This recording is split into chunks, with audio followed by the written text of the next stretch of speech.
Talking about here on my channel right now. It's all about Justin Baldoni and Blake Lively's. Hi besties, I'm Zuriat Abbas Baloch, and welcome back to COREVANTA, where we don't just spill the tea, we pour it straight from the source. So, let's talk about the chaos that has Hollywood shaking this week, because the Blake Lively and Ryan Reynolds saga just went from scandalous to downright shocking. Last night, a listener sent me a DM that changed everything I thought I knew about Ryan Reynolds, and it might explain why the industry is suddenly so divided over Blake's latest courtroom drama. But before we get into that, let's rewind to where this all started: Blake Lively's legal battle, the $161 million lawsuit, and her ongoing war with Justin Baldoni that's pulling everyone from TMZ to GQ and Netflix into the storm. You all remember last week when Blake filed that outrageous claim demanding $161 million in damages, plus an extra $650 million in punitive damages, right? Yeah, people in Hollywood are still trying to wrap their heads around that. I mean, $650 million? That's Beyoncé-level money, and let's be real, Blake might be famous, but she's no global pop empire. So naturally, the industry went wild, questioning whether this was about justice or just ego. Insiders are whispering that she's acting like a mogul when, in reality, her career numbers don't match her self-perception. One studio exec even laughed and said, "She's talented, sure, but $161 million? Blake's not pulling Marvel money. Ryan's the brand, not her." Ouch. That comment alone sums up the tension surrounding this entire case. But this isn't just about money, it's about power, control, and how media narratives are being manipulated to favor one side. And that brings us straight to TMZ's big boss, Harvey Levin, who recently invited Justin Baldoni's attorney, Brian Friedman, onto his podcast, Two Angry Men, alongside attorney Mark Garagos.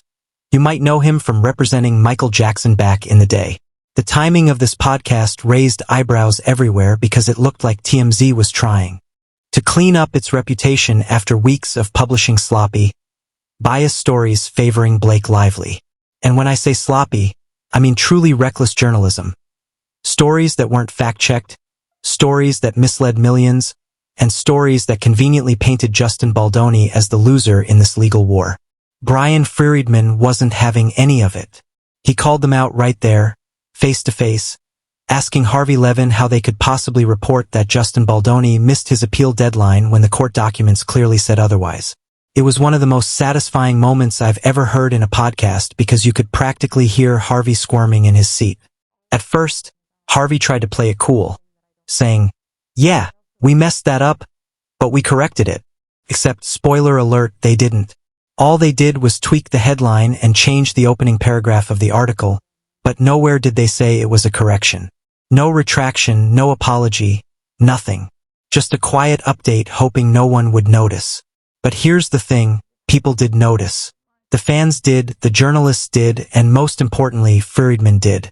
He called it out, point blank, and Harvey's response was basically a shrug. He said he didn't want to throw anyone under the bus from his office, which is code for, "We didn't do our homework." He blamed it on an internal analysis error, like seriously? You're TMZ. You have access to the same court filings as everyone else. You just didn't care enough to get it right, because the narrative of Blake wins again sells better than Justin fights back. And let's not forget that this isn't the first time TMZ has twisted a story in this saga. Over the last 2 months, they've run multiple false stories. One claiming Justin missed a crucial deadline, another about a man jumping the fence at Travis Kelce's house at 2 a.m. trying to subpoena Taylor Swift, completely fake, by the way, and another misreporting a podcast episode about the sisterhood of the pants, trying to make it sound like Travis was throwing shade at Blake. Every single one of those stories turned out to be wrong or misleading, and yet TMZ never corrected them. That's not journalism. That's PR. And who benefits from that PR? Blake Lively and Ryan Reynolds. Because as Brian Friedman pointed out, it's clear that Blake's team has been feeding TMZ stories designed to frame Justin Baldoni as the villain. Meanwhile, Baldoni's team has only reached out to defend him against false reporting. There's a huge difference between planting lies and trying to stop them. But Harvey, in typical deflective fashion, tried to claim that both sides were doing it. He said publicists call TMZ all the time, that both teams have tried to influence coverage, and that they just report based on sources. But here's the problem. What sources were they using when they published that insane story about someone breaking into Travis Kelce's property? Or when they said Justin Baldoni gave up on his case? Because if they actually had any reliable sources, those stories wouldn't have fallen apart so fast. The truth is, TMZ has become a pawn in Hollywood's PR chess game, and this podcast was their desperate attempt to act impartial again. But no one's buying it. I watched the comments on their Instagram posts, and people are calling them out left and right. They're losing credibility fast. And Harvey knows it, which is probably why he tried to compare the Blake Justin case to Johnny Depp versus Amber Heard. A cheap attempt to make it sound like both sides are equally guilty. Except this case is nothing like that.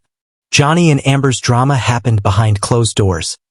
This one unfolded on a movie set, in front of crew, stylists, and assistants. There were witnesses, people who could actually testify. Comparing the two is not only lazy but also dangerously misleading. And honestly, for a lawyer like Harvey Levin, that's embarrassing. But the most interesting thing to me was Brian. I don't think I relate to any of my characters. I've played a crack addict from Boston. I've played an Upper East Side princess. Friedman's calm confidence throughout that entire podcast. You could tell he was holding back because there's a lot he knows that hasn't come out yet. He ended the episode by saying he's looking forward to the trial because, for the first time in over a year, Justin Baldoni will finally get to tell his side of the story in court. That's when the real truth will come out. And remember, the appeal issue isn't even settled yet. They can't appeal until the judge rules on Blake's attorney's fees. So, TMZ's story about him walking away was not only false but strategically harmful to Justin's public image. It's propaganda disguised as entertainment news. But let's take a step back for a second, because this entire drama doesn't just exist in the courtroom or the headlines. It's now spilling into people's real lives. Yesterday, on my show, I interviewed photographer Rick Fedek, who told his jaw-dropping story about how Blake and Ryan allegedly went after him for simply doing his job. After that interview, I received a DM from someone who said, "You think that's bad? Wait till you hear what happened to my friend." And what she told me next left me speechless. She said her friend had a violent encounter with Ryan Reynolds years ago, long before Deadpool fame, back when he was still trying to make a name for himself. According to her message, this happened in Vancouver in 1999. Ryan and his group tried to get into a sold-out festival event that had reached maximum capacity. When the doorman refused them entry, Ryan allegedly started yelling, "Do you know who I am? I'm on the TV show Two Guys and a Girl." Classic arrogance. The staff stood their ground, but things escalated quickly. Her friend, who was helping manage the door, stepped in to calm things down, but Ryan reportedly sucker punched him right in the face, breaking his nose. As Ryan and his friends walked away laughing, they allegedly said, "Ryan knows people around here. Don't bother going to the cops." And the worst, the victim had just lost his mom. That's the kind of arrogance and cruelty that people don't forget. It's shocking, but it aligns with what Rick Fedek said about Ryan's brother being a police officer and how that connection influenced how the authorities handled his own case. It paints a disturbing picture of how fame and connections can silence people. And what's even scarier, these stories keep popping up. The more people start talking, the more patterns emerge, and it's not looking good for Blake and Ryan. Meanwhile, the Hollywood elite are quietly distancing themselves. Insiders say the $161 million claim rubbed people the wrong way. Journalists like Rob Shooter are quoting anonymous producers and studio execs calling Blake's demands ego over economics. One even said, "If Blake's worth $161 million, then I'm the next Barbie." That line went viral because it captures exactly what many in the industry are thinking. Blake might be overplaying her hand. And yet, she's doubling down, even as her reputation crumbles. Behind the scenes, PR teams are scrambling to reshape the narrative, pitching her as the wronged woman in a male-dominated system. But when you look at the numbers, it just doesn't add up. She's not losing that kind of money from one film controversy. This isn't about financial damages. It's about image restoration. And that's why the media manipulation angle matters so much here. TMZ's mistakes, the biased coverage, the planted stories, it's all part of the same machine. The Blake as victim narrative is being mass-produced for public sympathy, and for the first time, people are starting to see through it. This case isn't just a lawsuit. It's a mirror reflecting Hollywood's toxic power dynamics, and we're all getting a front row seat. And that's where we'll leave it for now, besties, because what's coming next is even crazier. We'll dive into how this PR operation ties into the viral Sydney Sweeney GQ interview, the Stranger Things premiere drama, and how Hollywood's crisis teams are rewriting reality right before our eyes. Stay tuned, because this story isn't over.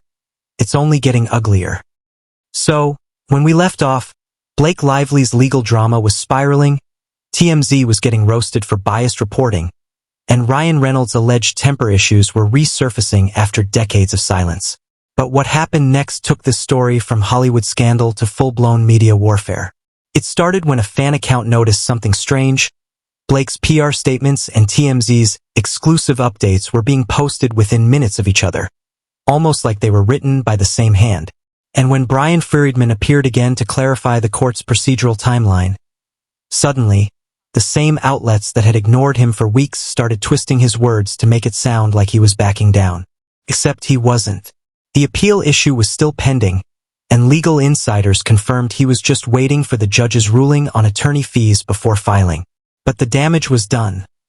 Millions believed the case was over because that's what Blake's side wanted people to think.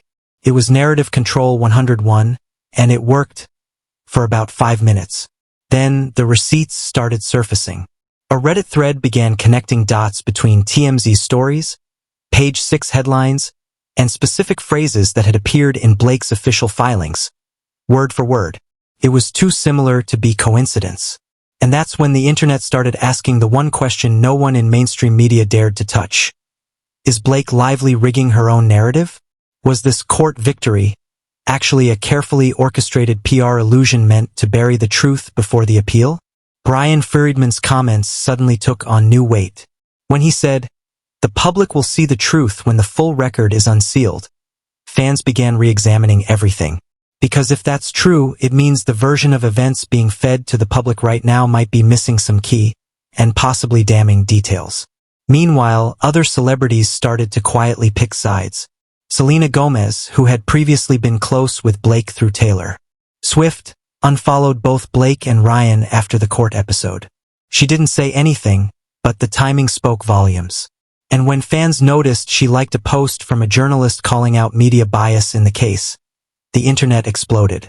Suddenly, hashtags like #JusticeForJustin and #BlakeLivelyExposed were trending. Blake's team scrambled, reportedly ordering emergency meetings with her crisis PR firm, Sunshine Sachs, the same firm that handled the Amber Heard fallout. That alone sent shockwaves through Hollywood. Because if you know Sunshine Sachs' playbook, you know they specialize in controlled victim narratives, sympathy optics, and diversion tactics. And guess what? Within 48 hours, Blake was photographed at a children's hospital, smiling with young patients. A touching image, sure, but the timing was suspiciously convenient. It was pure PR theater. Even mainstream outlets started noticing the pattern. Every time negative press hit, a humanitarian photo op appeared the next day. Fans weren't buying it anymore. Comments flooded her posts. "Stop hiding behind charity photos. You're deflecting. Where's the truth, Blake?" For someone who built her brand on authenticity, this backlash was brutal.